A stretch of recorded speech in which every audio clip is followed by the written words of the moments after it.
Why are we not surprised? We've just seen the results come in from the local elections in the UK, and lo and behold, Labour have lost 1,000 plus of their local councillors. Greens have gained hundreds, and of course, due to the incompetence of Labour, their inability to kind of create a coalition of the left, even just basic progressive values. It has splintered the vote, and it splintered it amongst Labour, amongst the Greens and the Liberal Democrats, because of course you have a much smaller Conservative Party and a huge far right Reform Party, the racist party. So and as a result of this, obviously Keir Starmer is panicking. Of course, the whole party is panicking, of course,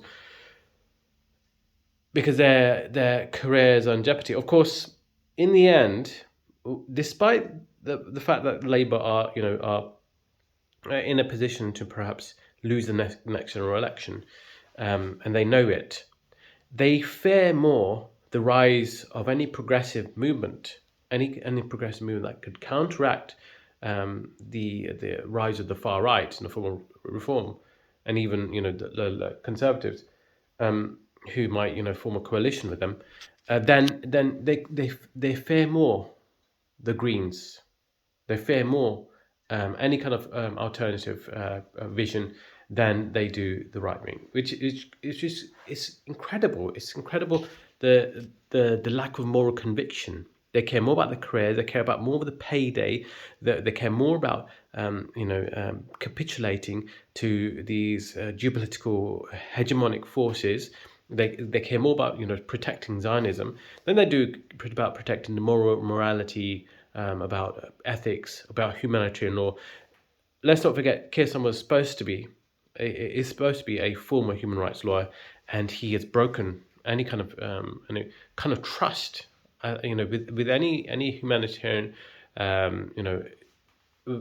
with the people of the humanitarian persuasion, with regards to any his commitment to preserving human rights, because of course he's just capitulating to people with power. He's just capitulating to the stopping the boats. Of course, why are people venturing and on these treacherous waters? Because of course they're trying to leave their countries, which may be economically unsuccessful or are in a state of war because of the actions of the West. Let's not forget that climate change is a reality. It's made land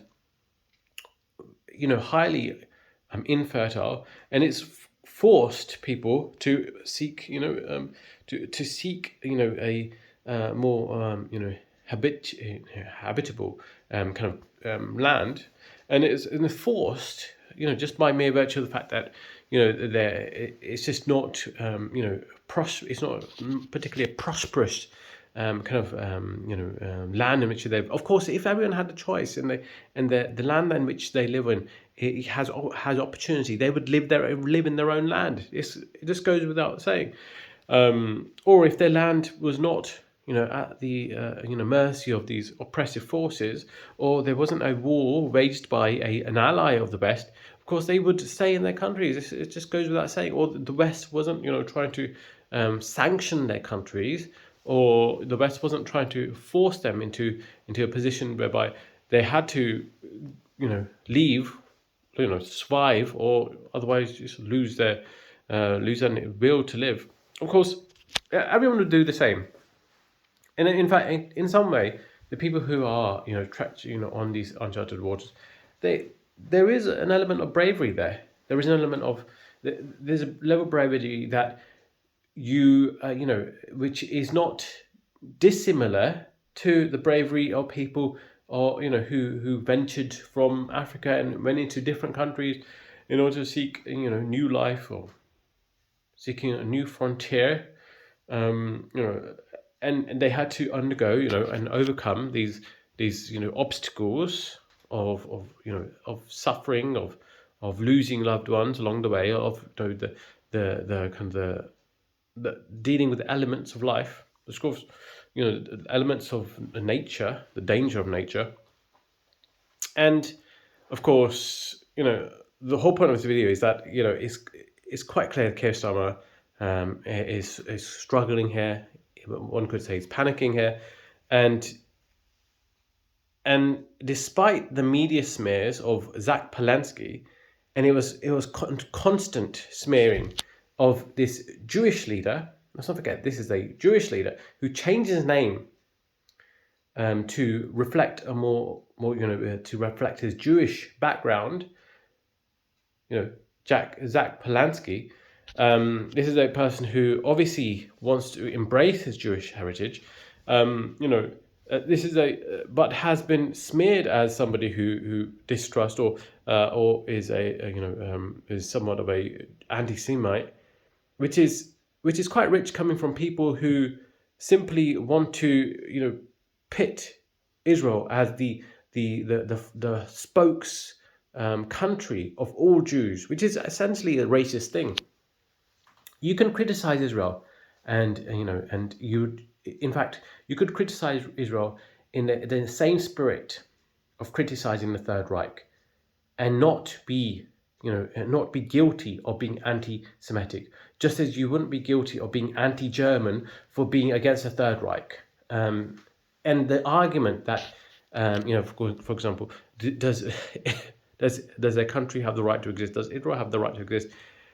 It's a ridiculous argument. Let me explain why. Countries, let's just start from basic principles. Rights have to come with responsibilities.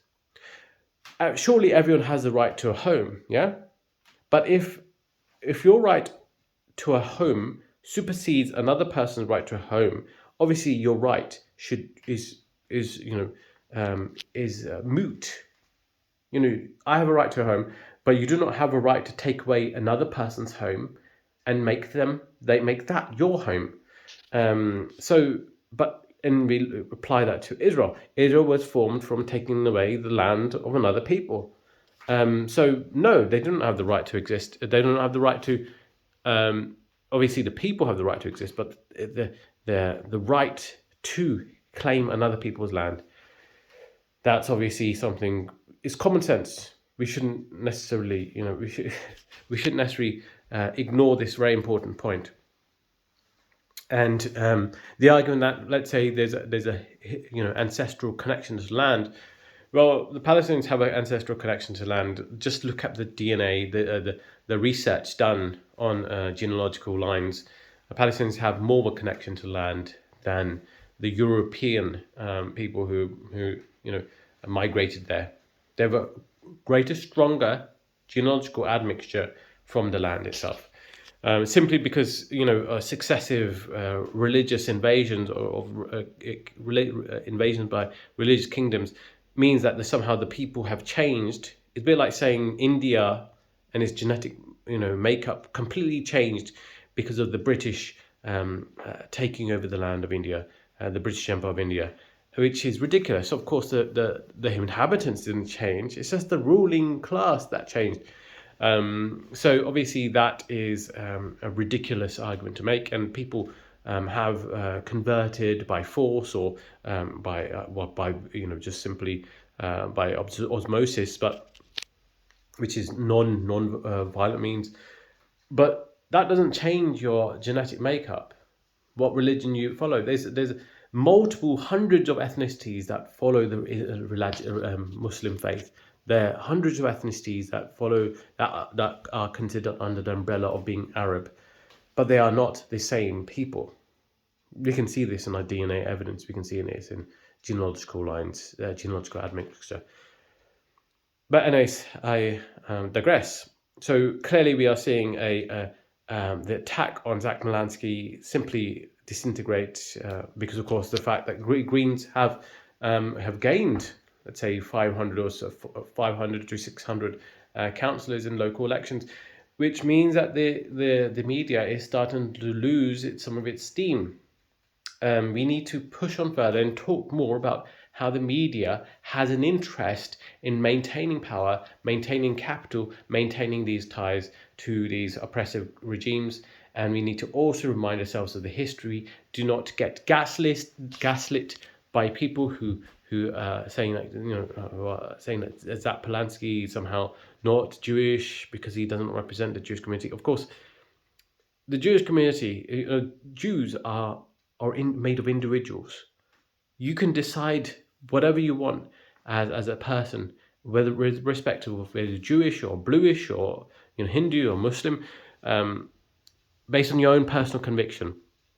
Now, the idea that somehow because there's a plurality, then so let's say 70% of people who are Jewish believe in a Israel state, and 30% don't.